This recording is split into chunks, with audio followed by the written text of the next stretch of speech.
Hello, students. A very good afternoon. Yeah, before we get going, as usual, let me start a technical check if my audio and video is clear. Okay. So please answer the poll. Let me know if the screen and my voice is clear.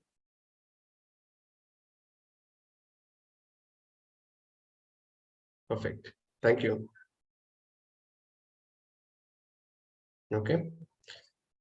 So without delay, let's start with where we stop. I know it's a very long gap from where we had left out and where we have to begin with, right? So in the last class, if I remember correctly, we spoke about megasporogenesis, right? So we talked about the structure of ovule, anatrophous ovule, types of different types of ovules, and then development of a female gametophyte, that is a megaspore, right? So in that process, we also understood that during megasporogenesis, we had a megaspore mother cell, and the megaspore mother cells had to undergo, meiosis. After the meiosis, three of them had to degenerate towards the chalazal end, and the one functional megaspore will further develop into an embryo sac, right?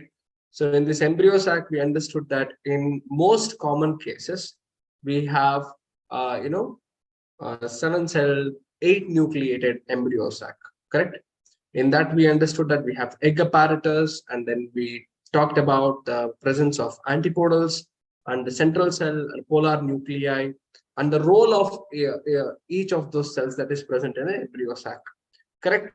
So anyway, this is a very quick way to summarize. I know it is not so effective, but we have to move on because we need to finish as much portion as possible in today's class. Okay, so in case if you have any doubts from the last class, you can just put me a message so that we can take some time out and try to discuss on the topics that you did not understand from the last class.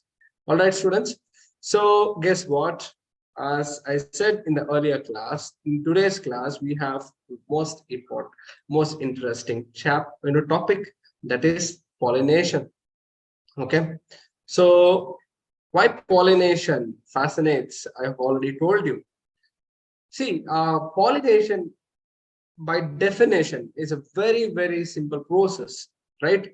By defining it is so easy. When we talk about pollination, what is pollination? Transfer of male gametes, that is from the pollen grains from anther, okay, to the stigma of a flower. It is called as pollination. It is nothing but gamete transfer. Okay. Now, when we talk about gamete transfer, it becomes so significant in the process of reproduction, right? So we have understood what is the complexity behind formation of gametes. We talked about microsporogenesis and the structure of microsporangium, megasporogenesis and the structure of megasporangium, and we talked about how much of a contribution is made and how much of structural differentiation and complexities that the plant has evolved to develop these structures to produce these gametes. Now, if these two gametes do not meet and the fertilization do not take place, it is the end of what do you tell, continuity of life, correct? Right? It's very you guys know that already. Why fertilization process is such a significant process in continuity of life. Now, why pollination is again fascinating subject. We discussed earlier the significance of reproduction and why organisms try to reproduce because they want to remain immortal. They can't remain immortal, so they transfer their genetic material from one generation to other generation in a hope that their offsprings will survive and they will try to carry on this trait for the years to come. Okay, such a selfishly designed mechanism of our continuity of life on this planet, right? So whereas when it comes to such significant process, why would you place your complete life on some other factors, external factors, to get your most important cells transferred from one place to another place, right? What is the amount of trust this organism should have, right, on the biosystems or the ecosystems that they live in to get their job done? Very important job done. So that is why pollination fascinates me, because it's a dance of nature, right? So everything goes in this continuous trust and continuous dependability, interdependency, so that they get the job done for each other. So, as I said, pollination is nothing but transfer of gametes from the anther, or that is pollen grains in the anther to the stigma, okay, which is the female gametophyte. Okay, so now coming to the types of pollination. In simple terms, we used to discuss, we used to understand that the pollination can happen in two ways. One is self-pollination, other one is cross-pollination. Okay, this we already know, people, because we've been learning since 8th standard in your NCERT, right? So we know what is self-pollination. If the pollination happens within the same plant, within the same flower, okay, it is called as self-pollination. Whereas in cross-pollination, our definition was, if the pollination happens between two different flowers of two different plants, then it is called as cross-pollination. Whereas if we observe closely, the pollination occurs in even more quite detailed manner. What is that? The first type of pollination, in self-pollination, we can divide again self-pollination into two important categories. One is called as autogamy, other one is called as getinogamy. So what is happening in autogamy? In autogamy, so that it is a true self-pollination, you can tell. Okay, so what is happening here? Now the pollen grains, okay, from the flower, okay, is transferred to the stigma of the same flower of the same plant. Okay, so the pollen transfer happens within the same flower. Okay, so that is called as autogamy. So here there is zero chances of the pollen contamination from other flowers. Okay, so these plants strictly want their pollen grains only to be transferred within themselves. Okay, so these are called as autogamy. Whereas coming to getinogamy, getinogamy is a process of pollination where if you have a plant and in the plant we have two flowers, okay, it is the same plant, okay. In the same plant we have two different flowers. Now what happens? The pollen transfer happens from one flower to the other flower, okay, belonging to the same plant, okay. So the pollen transfer happens between the anther to the stigma of two different flowers belong to the same plant. So this is called as getinogamy.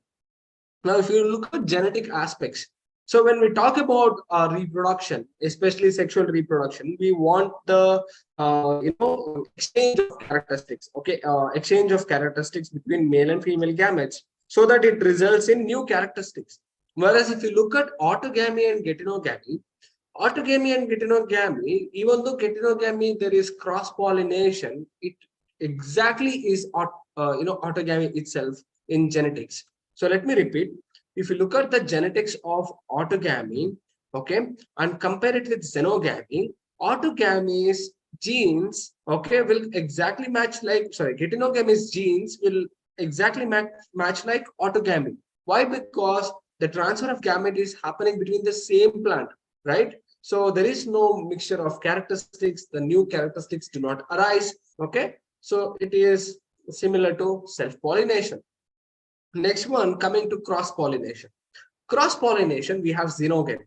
So in xenogamy, what happens? This is a true sexual reproduction that happens in our flowering plants. And this is a true cross-pollination, that is xenogamy. Here, what happens is the transfer of pollen grains happens between two different flowers of two different plants belong to the same species or varieties. Okay, so this is called as xenogamy. Xenogamy is very, very significant because it leads to genetic variability, and it is a true cross-pollination and also sexual reproduction, right? So in xenogamy, what happens? Transfer of pollen grains happens between the two different flowers belonging to two different plants of same species or varieties. Okay, so this is called as xenogamy. To summarize this pollination process, we have two types. One is self-pollination, other one is cross-pollination. In self-pollination, we have autogamy and getinogamy, and then we have cross-pollination, which is accomplished by two important agents, that is biotic agents and abiotic agents and biotic agents.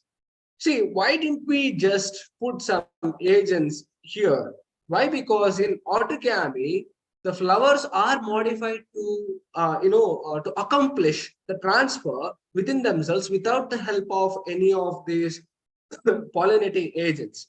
Whereas in geitonogamy, how the autogamous flowers, or how the xenogamous flowers will pollinate, either by bees or insects or by birds. Sometimes geitonogamy is possible, okay, even by the pollinating agents, or sometimes without the help of non-pollinating agents, right? So whereas coming to the cross-pollination, we have two types of agents that help in transfer of gametes, right? So we understood that in cross-pollination or xenogamy, it has to go from one plant to the other plant, okay? So here we have agents of pollination, that is the things that help in transfer of these pollen grains. One is abiotic agents. Here we have two of them. One is anemophily, other one is hydrophily. Anemophily is wind pollination, hydrophily is water pollination, whereas we have biotic agents where we have entomophily, ornithophily, okay, and chiroptophily. So we have so many different agents that help in the transfer of these pollen grains. So we'll discuss about this in the later section. So let us move on.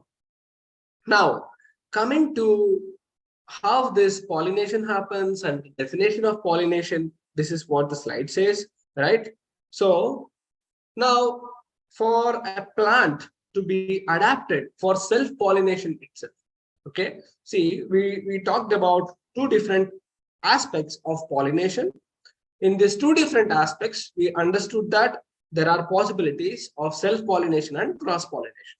Now let us say that one plant, okay, or the group of plants definitely wants to only self-pollinate, they don't want to cross-pollinate. Do they have any adaptations to accomplish this? So let us look at some of the aspects. So one such aspect is, see, you hear in under adaptations of self-pollination, you have to remember the name, students. One is homogamy. What is homogamy? See, if you have a flower, okay, we have a flower and we have, okay, we have the stigma and we have the anthers, okay. So now the stigma and the anthers belong to the same flower. They come to maturity at the exact same time. So this is very, very important step. So when they come to the maturity at the same time and they become receptive at the same time, now what happens is the pollen grains are the anther is positioned in such a way that the pollen grains are transferred to the same stigma and then it gets self-pollinated. Now, by definition, what is homogamy?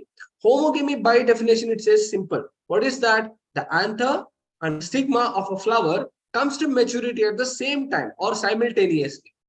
Okay, so these flowers who undergo homogamy, okay, so they have to be bisexual. Okay, in some of the unisexual flowers, okay, they also mature at the same time. For example, Mirabilis jalapa is a unisexual flower. Okay, other one is cleistogamy. What is cleistogamy? If we observe the flowers, we have two different types of flowers. One type is the closed flowers, which never blooms. And the other type of flower is which blooms. The one which never opens or exposes its petals or exposes its anther or the stigma. So these are called as cleistogamous. What are cleistogamous flowers? So cleisto means closed. Okay, clist. Okay, so cleisto means closed. In this condition, what is happening? The flowers remain closed. They do not expose their petals. Okay, they do not expose their anther, nor the stigma. So they remain closed until the pollination process is accomplished within the same flower. So these are called as cleistogamous flowers. And all the cleistogamous flowers are bisexual flowers. That means they have both the sexes in the same flower. Understood? So now what happens? Even in the cleistogamous flower, the anther is positioned in such a way that when it dehiscizes, when the anther opens up to release the pollen grains, it exactly transfers to the stigma of the same flower. Understood, students? Okay. So these are called as cleistogamous flowers. Okay. So now what happens in cleistogamous flowers? There are some more characteristics. What are those? So they do not need any pollinating agents, correct? Right? Since they are self-pollinating, they don't need any pollinating agents. So that means they don't need bees, they don't need wind nor water. So they are very independent of these aspects. So that is why they do not spend any of their energy, okay, in producing colorful petals, in having nectar glands, or producing this sugary syrup or like nectar to give gifts for these bees or insects. Okay, they do not smell good. They are not brightly colored. Okay, and they're very, very small and inconspicuous. Okay, so these are the characteristics of Clistogamous flowers. What are the characteristics? One is they remain closed. They are bisexual flowers. Okay, now they are what do you tell? They are small, inconspicuous, and they lack colors and fragrance. Okay, so these are the characteristics of Clistogamous flowers. What are the examples? Examples are very, very important, students. Okay, oxalis, viola, okay, comilina. So these are the examples of Clistogamous flowers. Remember this. Okay, now these examples you remember, and what are the characteristics. Now, as I said, there are two types of flowers. We have Clistogamous flowers, that is closed flowers, which are adapted for self-pollination, and Chasmogamous flowers, which are adapted for cross-pollination. Anyways, we'll move further. Now you can see here, we have first picture is Mirabilis jalapa, and then we have a Chasmogamous flower, and then we have a Clistogamous. Okay. Now you can see how the stamen is shaped. The stamen is bent in such a way that, okay, so it is on the stigma like this. Okay, if you observe very closely the Mirabilis flowers, you can see that. So, okay, the anther is positioned in such a way that when it dehisces, it will exactly fall on the stigma of the same flower. So that happens in Mirabilis jalapa. Okay. Now coming to this, look at this in Chasmogamous flower. Okay, even though it is open, okay, the stigma is positioned in such a way that, okay, here it is, what do you tell? It is curled. Okay, the stigma is quite curled. So here also it prevents the pollination through cross-pollination. Okay, the self-pollination is promoted by the shape of the leaves. Whereas in Clistogamous flower, you can see very small, inconspicuous, and they are not even look like flowers.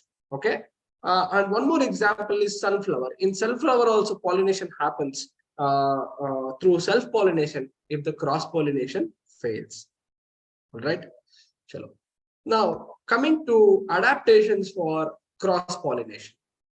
Now in self-pollination, we understood that homogamy, and then we have clistogamy, and then we have talked about bisexuality, having inconspicuous flowers, having flowers with no nectar, no smell, right? So these are the ones which are adapted to promote self-pollination. Whereas coming to the plants which are adapted for cross-pollination, now here we come with a term called as outbreeding devices, people. Okay. Now, what are outbreeding devices? Now, this particular term is quite important. Why? Because whenever we talk about devices, we talk about some of the mechanisms, okay, devices, right? So we should not confuse with this term device with the mechanisms that these plants have evolved, okay, to accomplish a certain process. When you listen to a term called as outbreeding device, you have to remember one small thing. What is that? Something which helps the plant to prevent self-pollination. What is this device? This device is nothing but an adaptation which helps the plant to prevent self-pollination. So this is called as outbreeding devices. So many different ways the plant has evolved to make sure that it do not want the self-pollination to occur. Why is a question mark? Why don't plants agree with self-pollination? It is energy efficient. It has 100% success rate.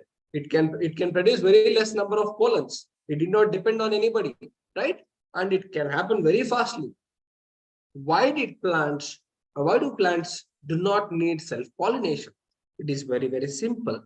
When the plants keep on self-pollinating and there is no genetic variability, now what happens is, now whenever there are weak traits, for example, a disease, a genetic trait which is recessive in condition. Okay, you understand this term. If you don't understand this term, it's okay, because we'll be learning about recessive and dominant traits in principles of inheritance and variation. If it is taught in your school, well and good. Okay, so we can understand that we have genetic diseases even in plants and animals, right? So some of the diseases, what happens, they are at a recessive state. So usually because of sexual reproduction, what happens is all these genetic disorders are kept under check.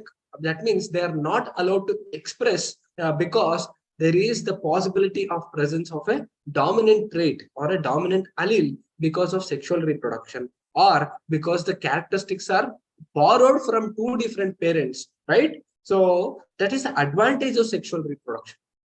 Now, whenever these same genes are being repeatedly crossed over a long period of time, now what happens is it leads to inbreeding depression. What is inbreeding depression? First point, these seeds, okay, or these organisms which are resultants of continuous inbreeding or self-pollination, they will have genetic disorders. Okay, possibility of having a genetic disorder is very, very high. Second one, they will lose the capacity to reproduce after a certain period of time. Okay, and they also lose some of the major characteristics like the pulp of the fruit, okay, the shape of the colors of the flower, okay, the vegetativeness, height of the plant, the root development, all these important physical and physiological characteristics tend to disappear during the course of continuous self-pollination. So to prevent this, naturally, our plants have developed this device, which we call it as outbreeding devices. Okay. So what happens in outbreeding devices? Here we have the first thing called as unisexuality, or it is also called as diclinic. Now, whenever you come across a term called as diclinic, don't get confused. It is nothing but unisexuality. What is unisexuality? Separate sexes. Simple. So first one, we have dioecious flowers. Okay, what is happening in the dioecious flowers? Now here the flowers are unisexual. Okay, but male flowers and female flowers are born on different plants. For example, beetle, pepper, mulberry, okay, are the examples for these dioecious flowers. Okay, here what is happening? The sexes are separate. Male and female flowers are born in two different plants, right? Male plants we have and female plants we have, where they produce male flowers and female flowers. This is very good, isn't it? So that is called as dioecious flower. Next one is unisexual flowers. Okay, so here is the same thing, but okay, now what is happening here? Here, male and the female flowers, they are born on the same plant. Okay, but here the flowers are different. Okay, now you have male flowers and female flowers, different flowers, but they belong to the same plant. So this is called as unisexual flowers. So here we have castor, cucumber, and pumpkin. So in this case, okay, there is a possibility of self-pollination, which cannot take place. Okay. Next one, bisexuality or decogamy. Okay, remember these terms called as decogamy or dicliny. Okay, very, very important. Here, what is bisexuality or decogamy? Now, in this case, what happens? Whenever it comes to the maturation of this reproductive parts, such as stamen and pistil, okay, so their maturation happen at a different time, not simultaneously. In the prior case, when we talked about the self-pollination, we talked about both of them maturing at the same time. Correct, right? So here what happens? The stamen and the pistil, they come to maturity at at different times. Either the stamen will mature first or the pistil will mature first. So this is called as decogamy. Okay, so based on who matures first, again there is a race. Sometimes if an anther matures first, this is called as protandrous. Okay, remember the name protandrous. What is happening in protandrous? Protandrous is, look here people, here the anther matures first. So this is called as protandrous flowers. Okay, example is jasmine, coriander, and sunflower are the examples of protandrous. Next one is protgynous or protgynous. Yeah, protgynous. Here what happens is pistil matures first, okay, compared to that of your stamens. So here examples are tobacco, rose, and grasses are the examples for progynous or protogynous flowers. What did we study now? Simple outbreeding device, something where the organisms have evolved to prevent self-pollination. We can also call it as adaptations for cross-pollination. Here, what did we study? Unisexuality or dichloeny. We understood what are dioecious flowers. Flowers or male flowers and female flowers are separate, but they are born on separate plants. So these are called as dioecious flowers. What happens to unisexual flowers? Male and female flowers are separate, but they are born on the same plant. Okay. Next one we talked about decogamy. In decogamy, what is happening? We have the maturation of these sexual parts at two different intervals. One protogynous, and then we have protaandrous. Okay, protaandrous and progynous. Right. So next one, heterostyle. So this is very nice. What is heterostyle? What you can see in this picture, people? See, you can see you have your pistil. Where is the position of the pistil? Look at where are your anthers. Okay, anthers are positioned quite below. Now look here. Where is the pistil? Okay, and look how the anthers are placed. Whenever morphologically, right? Morphologically, now these either pistil or your stamens are positioned in a distinct positions. Okay, are positioned separately, or physically they are positioned separately. So these are called as heterostyly. Hetero means different. Stylic means their style is placed at a different levels. So this is called as heterostyly. Understood. And one of the most key important, one of the key factors about heterostylic flowers are their pollen grains. Okay, they are adapted only to stick to the flowers of not the same flower but the different flower. So what is another advantage, another adaptation? In heterostylic flowers, we have pollen grains that can stick to the flowers of different pollens of different flowers. Okay, so that is one more thing. Now, based on the length of the stamen and style, so we have different flowers. Now, another one is prepotency. What is prepotency? Now, the pollen grains that are produced by this by these different plants, only those pollens that belong to them, their family or their groups or their genes, it germinates very faster compared to that of the another plants. See, people, now the pollination is a very highly a chance factor. There is no guarantee that it will be accomplished. Okay, I will visit the rose plant and I will go to the rose pistil. Is it possible? No. That bees do not have any idea what they're doing. Okay, but in this chance factor, what is happening? There is a possibility of pollen pollution or pollen contamination. So many different types of species of pollen grains might land on the same pistil or the stigma. So now this should not promote the growth, isn't it? That is why these plants have developed a mechanism where they help their pollen grains to develop faster, which are from the same same species. So for example, apple and grape, you can see that the pollens of the same plants, they germinate very faster. Next one is self-incompatibility. It is a genetic mechanism, very important.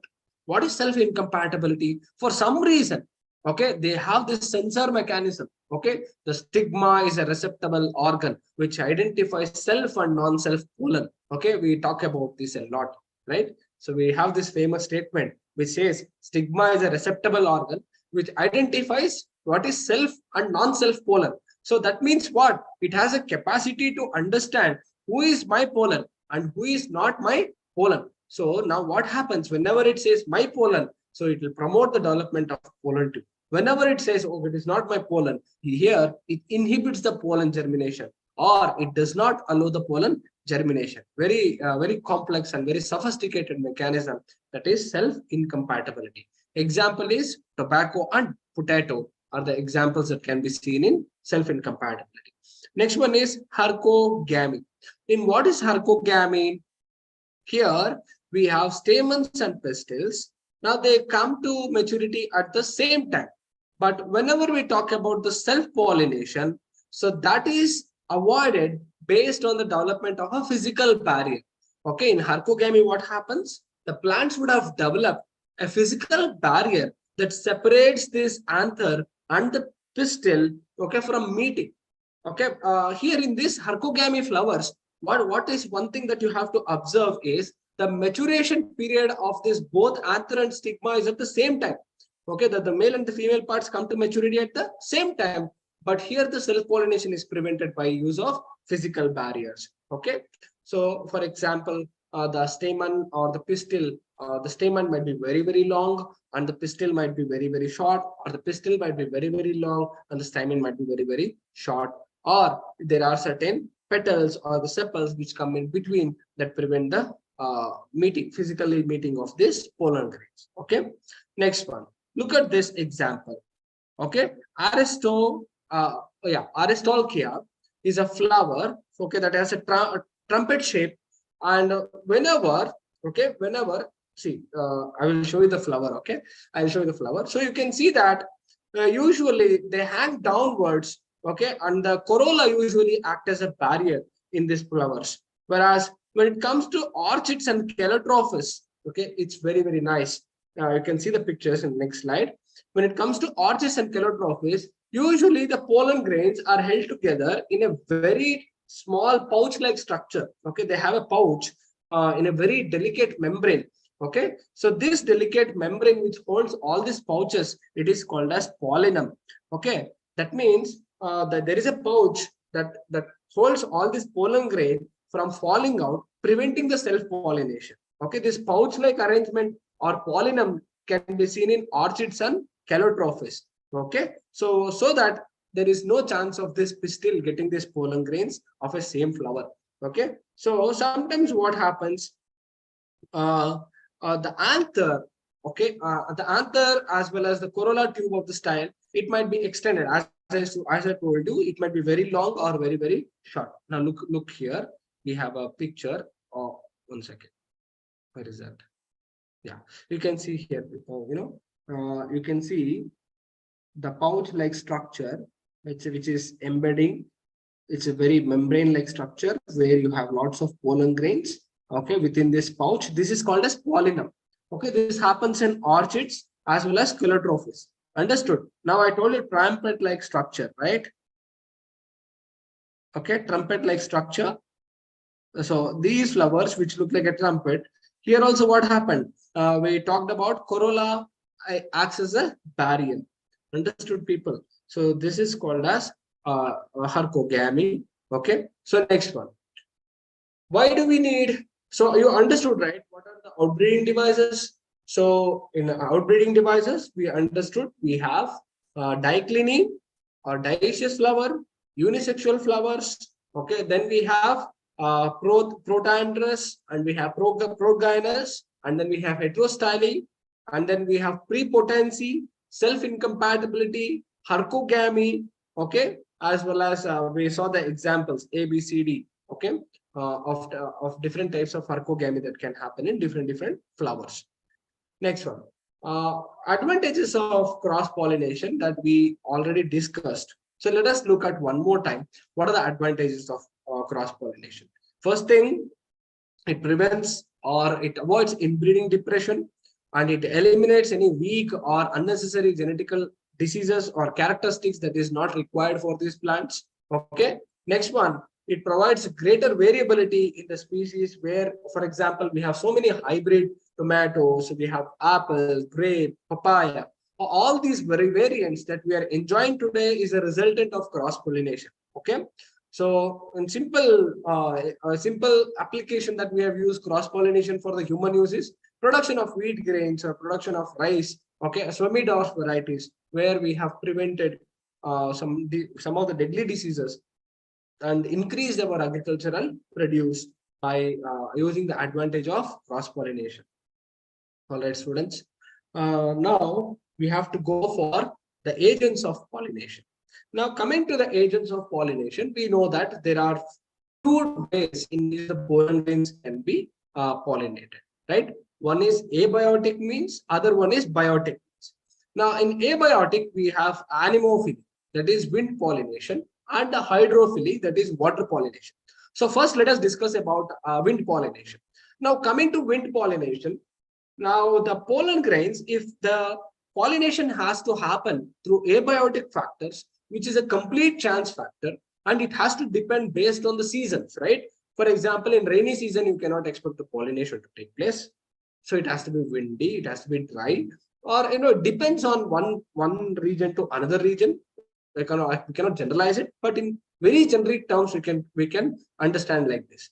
So whenever in abiotic means if the pollination has to happen through non-living entities, that means it is a highly chance factor. Then the number of pollens that has to be produced to accomplish, okay, should be very, very large.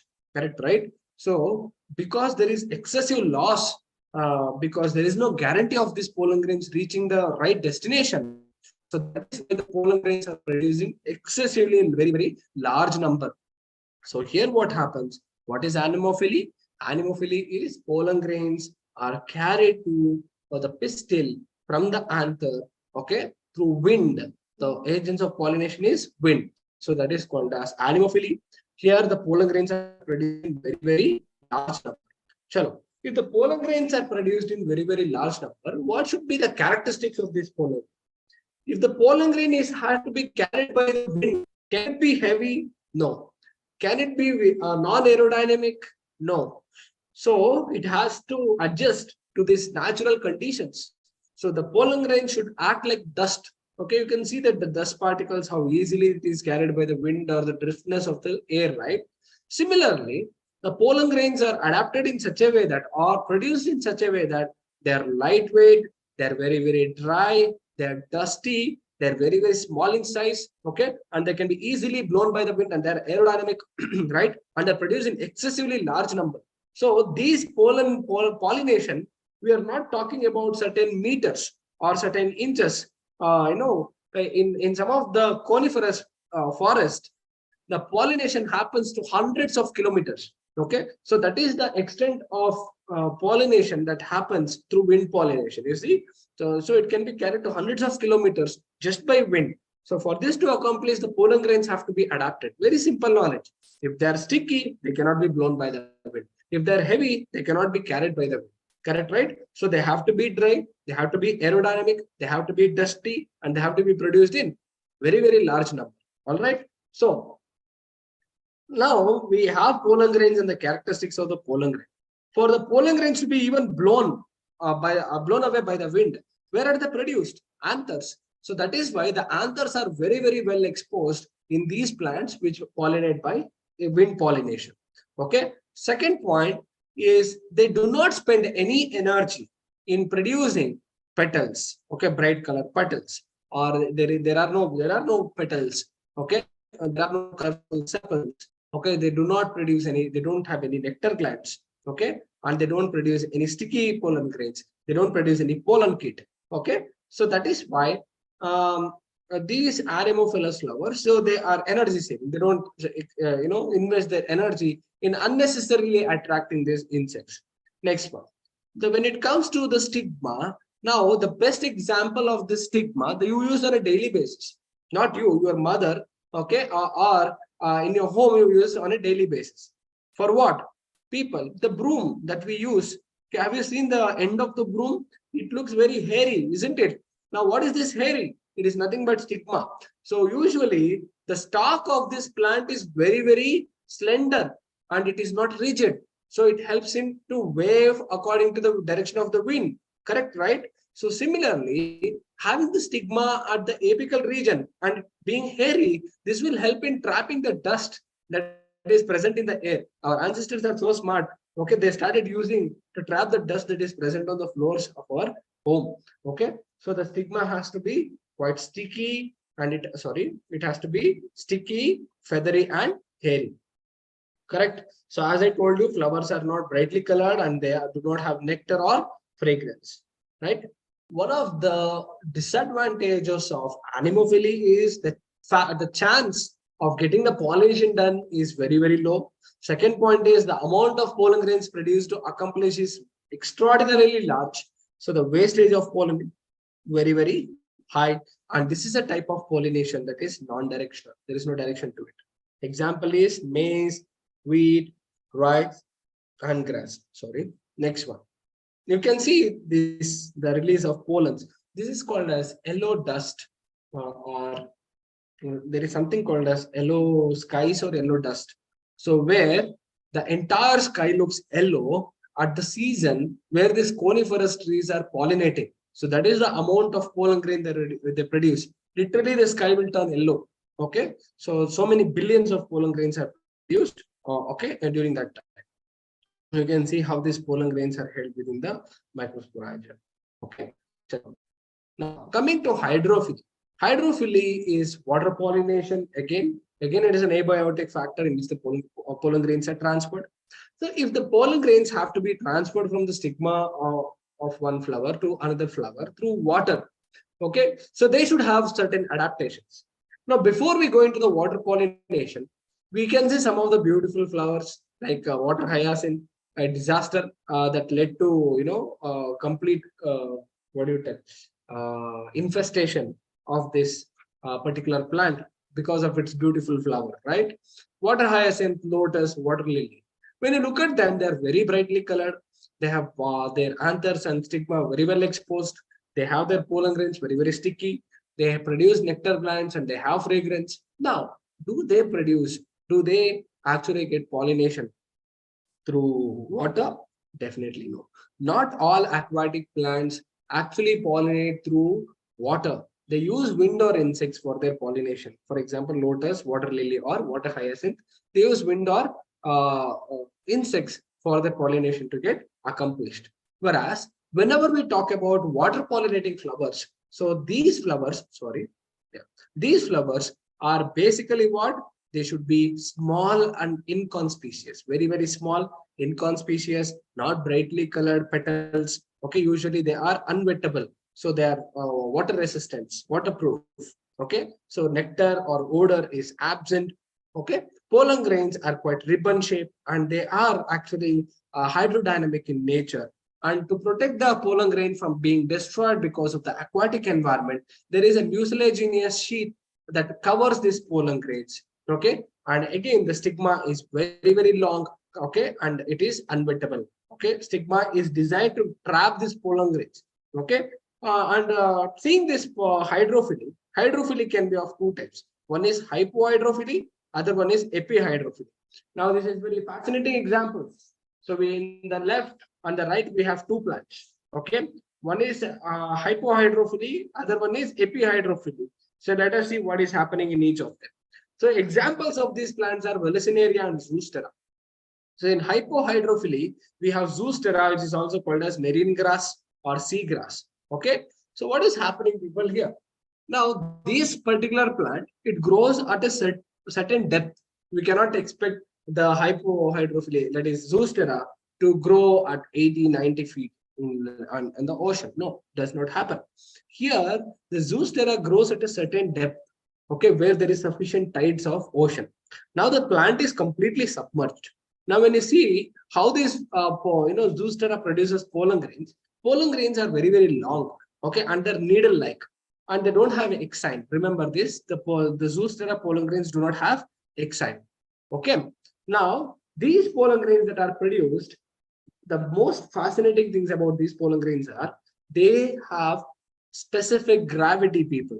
What is specific gravity? Since the plants are completely submerged, okay, because of their mass, because of their volume, they have a specific density that do not let these pollen grains either to sink below or to float above their level of this specific gravity. So specific gravity is such an adaptation, such a cool thing, so that they only remain at certain depths of water. So at this depth only, there are female flowers, okay, the stigmas, which are very, very long and needle-like. So they actually grab these pollen grains. Once the pollen grain comes in contact with the stigma, it is very, very sticky. The stigma will coil around and the pollination is performed. Such a nice aspect, such a cool aspect to see in hypohydrophily, right? So whenever you remember hypohydrophily, the most coolest thing in the nature you have to remember that is specific gravity of the pollen grains. So that happens in Zoostera. So remember, one more clue is, if you remember the specific gravity of the pollen grains, then you have to remember that these plants are completely submerged. Understood? And they're dioecious. The plants are dioecious and submerged. Chalo. What is epihydrophily? Usually what happens is, The male flowers, they are arranged in clusters called as spadix. I'll show you what are spadix, okay? And the female flowers, they have a long pedicel, okay? Now, whenever they have to receive these pollen grains, the female flower, it's like a ribbon. So it will come up to the surface of the water, and then it will try to grab these pollen grains which are floating on the surface of water.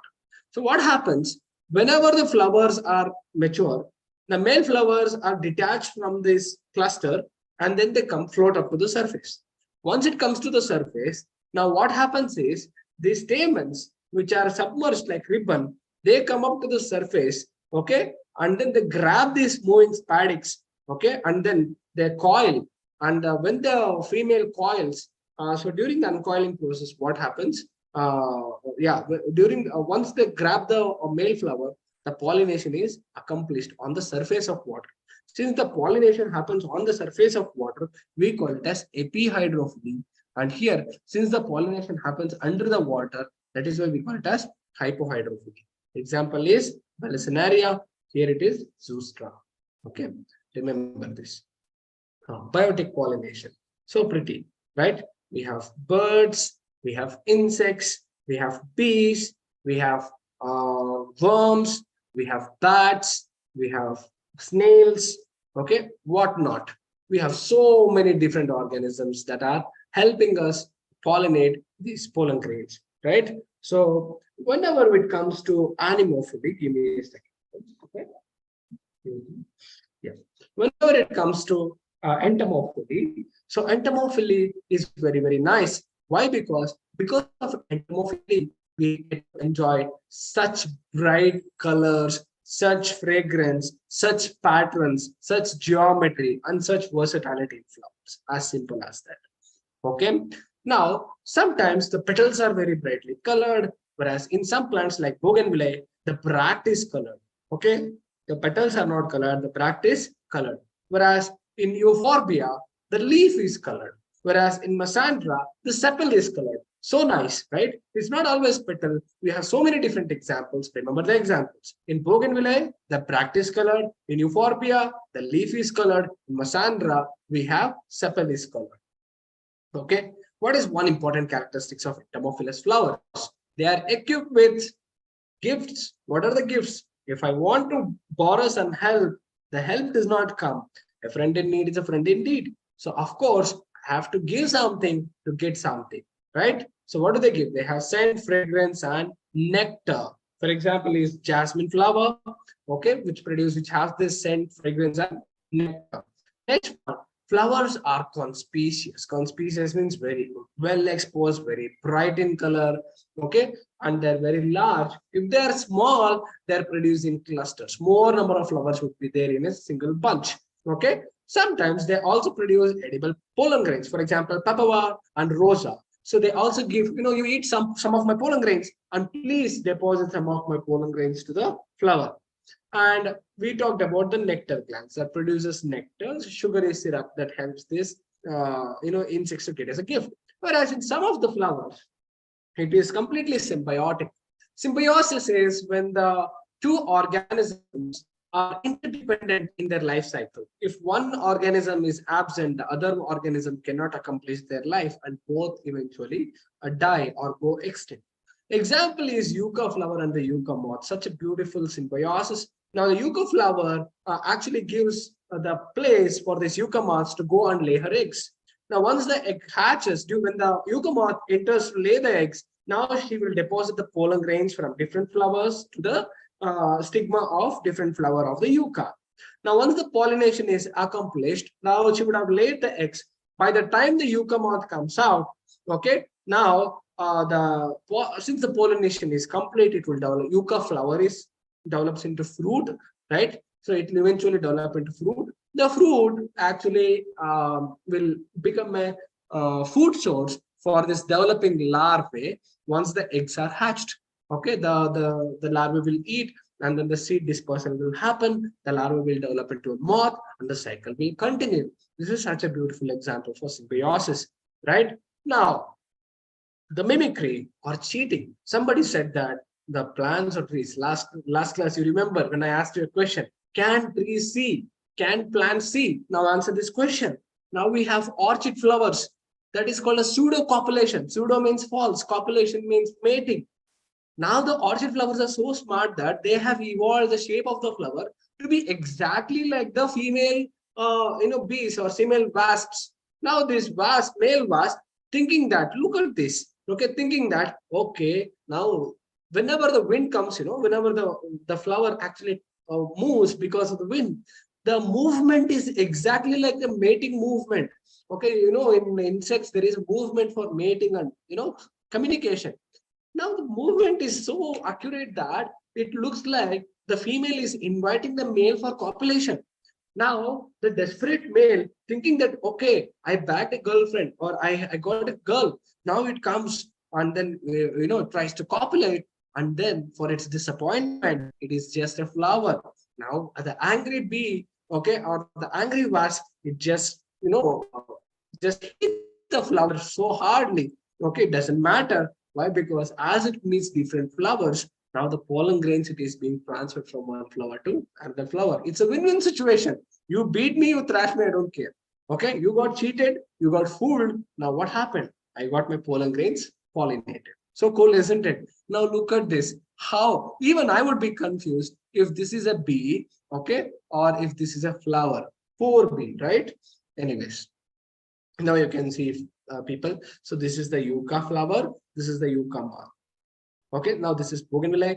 Okay, this is Masandra. This is euphorbia. Now you can see how the sepals, petals, okay, are colored in this following examples. So here we come to the end of pollinating agents and the adaptations for pollination. Okay, sure. So you guys have any doubts? Since you do not answer, let me launch a poll. A, you understood. B, you did not understand. Okay. Let me repeat. A, you understood. B, you did not understand.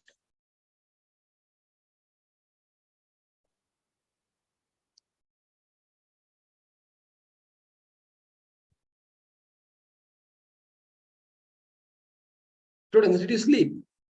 I hope not.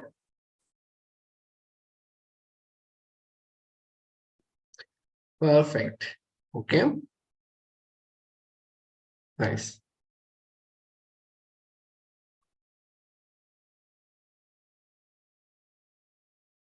Yes, only one.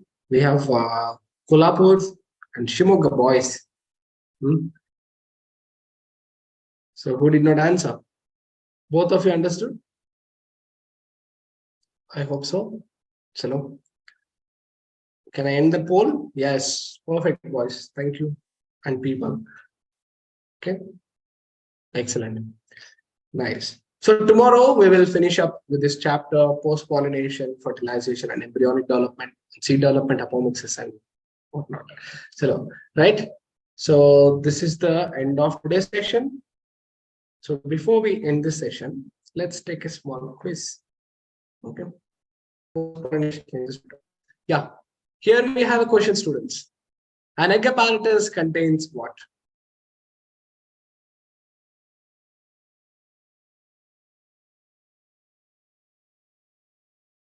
An egg apparatus contains what? An egg plus two antipodals, an egg plus secondary nucleus, and then an egg plus two synergids, antipodal cells plus synergids.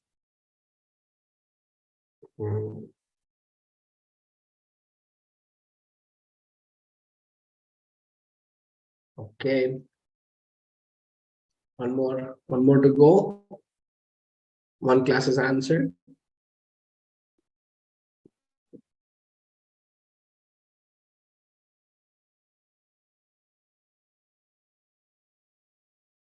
Forty seconds. Come on, students. We have one more batch to answer. Less audience, more focus. I can see you, right?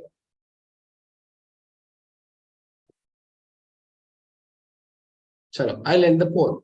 So, I don't want to disappoint you, but it's okay. See, egg apparatus is where we have the embryo sac, correct? So here what do we have?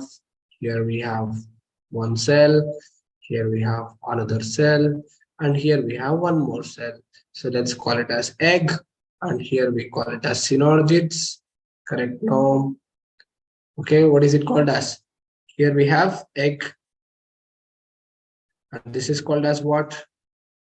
Synergids. Synergids. And these are called as what? Antipodals, right? Antipodal. And here what do we have? Here we have a central cell. I'll write it as CC, central cell. What do we have here? Polar nuclei. Correct, no people? So what is egg apparatus? Egg apparatus will contain an egg and two synergids. Understood? So that is called as an egg apparatus, and it is seen in embryos. Remember this. Okay. So an embryo sac would have 3 antipodal cells, 1 central cell, 2 polar nuclei, 1 egg cell, and 2 synergids. Okay. So 2 synergids, 2 nuclei, and 1 egg cell, 1 nuclei. Okay, 2 polar nuclei. Already this says two polar, one central cell with 2 nuclei, and then we have 3 antipodals with 3 nuclei. So basically, we should get how many cells? We should get 7 cell, 8 nucleus. Correct? No. Next one. Cross-pollination is normally not beneficial, harmful, more beneficial, rarely seen.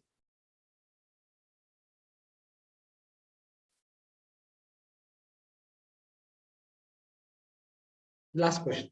Come on. Very easy. Cross-pollination is normally not beneficial, harmful, more beneficial, rarely seen.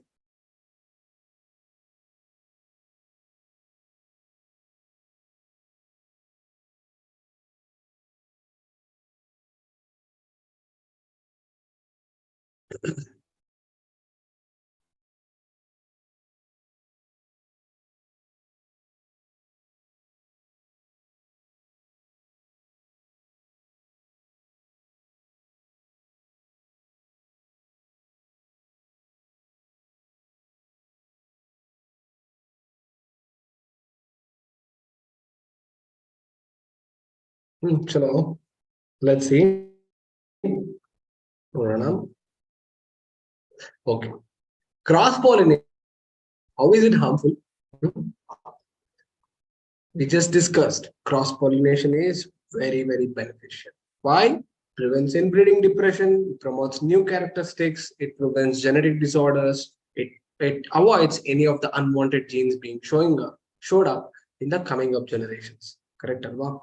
Right? So this is why cross-pollination is very, very important. I understand who answers like this, and I can pick up the traits very easily because in Kannada there is a saying, "Nammane satya namu gottu," or "Nam devar satya namge gottu." So, anyways, all right. So it's nice. At least you are responding and it's playful. So good that you're concentrating. Thank you, students. I'll see you tomorrow. We'll catch up with the rest of the topics. Please revise once. Okay. It's a very easy chapter. So once you finish this second year, chapters faster, it allows you time to revise first year chapters on a very simplified and easy base. Okay. Chalo. Thank you. See you in the next class. Bye bye.